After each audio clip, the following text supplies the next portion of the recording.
There have been a lot of uncertainties with the filming of the Smooth and All Wrinkle Reduction Face Cream infomercial. These uncertainties have caused production to slow. The dilemma is that Patricia Heaton, the celebrity to endorse the product in the infomercial, feels that since she has had a facelift in the past, it wouldn't be totally honest to be endorsing the cream's anti-aging effects. So what's to be done? My suggestion is to go forward with production, with Patricia Heaton still a part of the infomercial. My first reason behind this is that she has been open about the facelift in the past. She hasn't tried to cover this up, which gives the audience reason to trust her, and to trust her recommendation. My second reason is that she agrees that the product is responsible for her current complexion. If she truly believes the cream to have benefited her, there's nothing dishonest in promoting it.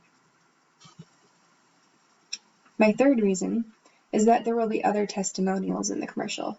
Even if there were those in the audience who don't see her endorsement as valid, there will be others that can attest to the fact that the cream has helped their complexion as well. My reason number 4 is also that there have been many similar instances of celebrities that have altered their appearance with cosmetic surgery who endorse various products. One such example is Marie Osmond endorsing the weight loss brand Nutrisystem. It has been speculated that Marie has had weight loss surgeries done, but even so, the Nutrisystem commercials have been well received. Another example is that of Jennifer Garner endorsing Neutrogena.